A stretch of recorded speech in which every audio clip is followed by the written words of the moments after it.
Now let's get back to our slides and understand about IAM roles. So IAM role basically is very important concept, and it allows us to generate the temporary credentials. Right? We get the temporary AWS credentials when we are creating the roles. So these are easy to maintain because multiple employees and application can use same roles, and it is having no charge for using the role. So what can be the use case and how it is different from IAM user? So when you create IAM user, you are generating permanent credentials, that is the username and the password. Over here, the username password will not get generated. Okay, instead temporary credentials would be generated into the backend, and we do not even know, we don't know the backend process. So it is done automatically. We'll be seeing a demo for this one as well. So what would be the use case for it? The role is being symbolized by this hat symbol. Okay, so let's say that we are having a user group called as analyst. Okay, analyst is having the permission for EC2 instances and for S3 bucket. Richard, Anna and Shirley are part of this group analyst. Okay, now suppose Anna and Shirley temporarily want the access for RDS as well. So if they want the temporary access, then instead of adding this RDS to their permission policies, what I can do is I can create one IAM role. Okay, that IAM role, let's say I will call it as RDS role. To that IAM role, I will be attaching this particular policy. Okay, so once I have attached the policy which gives the RDS full access to this particular role, this role can be assumed by Shirley and Anna, the two person who wants this RDS to be accessed by them.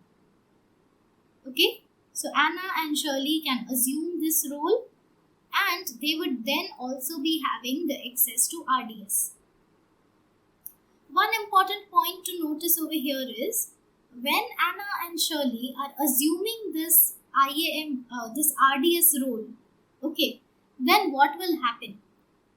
Then the previous permissions that they had, the EC2 and the S3, those permissions would be temporarily revoked from them.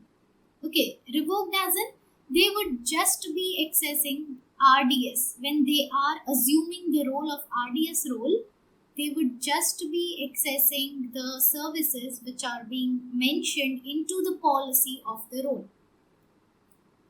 Okay, all other services which were they able to access initially, they wouldn't be able to access it then. Right? So you have to switch to the role of RDS. And when you switch your roles, the previously assigned permissions to you will not work. You will be only be able to access whatever permissions are being attached with that particular role. So where these roles can be useful? So I told you that we can have multiple accounts on AWS, right? So when you are having multiple accounts on AWS, and if you want the cross account access, right? Suppose there are two accounts, account A and account B. There is one user in account A called Diego, and there is another user. Okay, there's one user Diego into account A, and he wants to access S3 bucket which is there in account B. Then instead of giving the permanent credentials to this Diego user, I would be creating one role for him, and he would be assuming this role into account B, and he will be able to access the S3 bucket. If any time we want the temporary account access to be given to someone, if there are some projects given on the basis of contracts,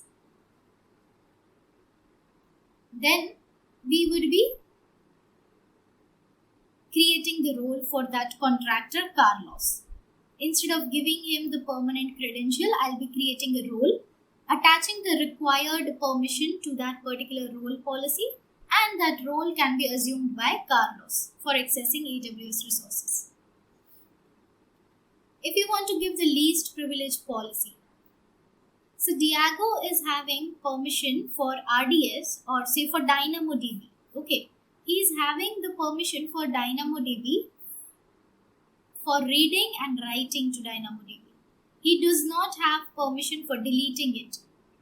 But once in a while, okay, he wants the permission to delete DynamoDB as well. So instead of attaching that permission directly to the IAM user of Diego can just assume one IAM role which would allow him to delete the DynamoDB.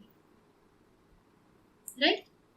Then if for the auditing purpose we want to give temporary access to someone, if you want to access AWS services, for example, even if two services want to interact with each other on AWS, like we have the EC2 instance, okay, and in the backend we have RDS database. So on EC2 instance, this is nothing but the virtual machine. On this, I'm running my application. Okay, so my code is running on EC2 instance. Now, if the EC2 instance want to access this RDS, then EC2 instance need permission for doing so. Because AWS services internally also cannot communicate with each other without proper authorization given to them. So that's where IAM roles can be useful. So you can attach an IAM role to EC2, where to that role we would have assigned one policy which will give the access to RDS for this particular EC2. Right. So if that role is being attached, then only EC2 will be able to access RDS, or else it won't be. Correct. So access for AWS services as well as IAM roles for EC2 is the same concept. So this is all about roles in AWS. So let us see one demonstration for this as well. This is the demonstration IAM role, right? So I'm just taking you through the whiteboard just to understand what we are going to do, because it's kind of a complex thing. You might find it a little bit confusing. So it's better to discuss first on the whiteboard and then to go to the console. Okay, so I have two accounts. One would be the production account and another can be developer account. Okay, we have these two accounts on AWS console. Now what I want to do is I want to create one role. I will be creating a role in production account, okay, which would be giving the access to the S3 bucket. Okay, what that role would be giving? It would be giving the access to the S3 bucket. To whom I want to give this access to the users who are there in the developer account. Okay, so whatever user is there in the developer account should be able to access that particular S3 bucket into the production account. So here what we are doing, we want to give the cross account access. So one way to do that is by creating the roles. Okay, so what I'll do here is I'll create a role in production environment. To that role, I'll be attaching one policy, right? That policy would be allowing the access to that particular S3 bucket.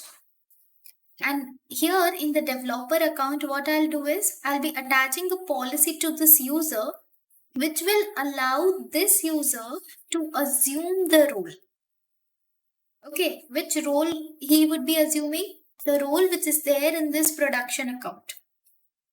Because without permission, without giving the permission to assume the role to this particular user, he or she cannot assume the role that we have created in production account, right? So two-way permissions are given over here, and which is important, or else you would be getting the error or you won't be getting desired results. Okay, so once this is clear, we would be going to our console now. Okay, I'll be having two windows on. Into one window, I'll be having the production account, the one which I'm considering as production account, and another window, the incognito window, where I'll be opening my developer account.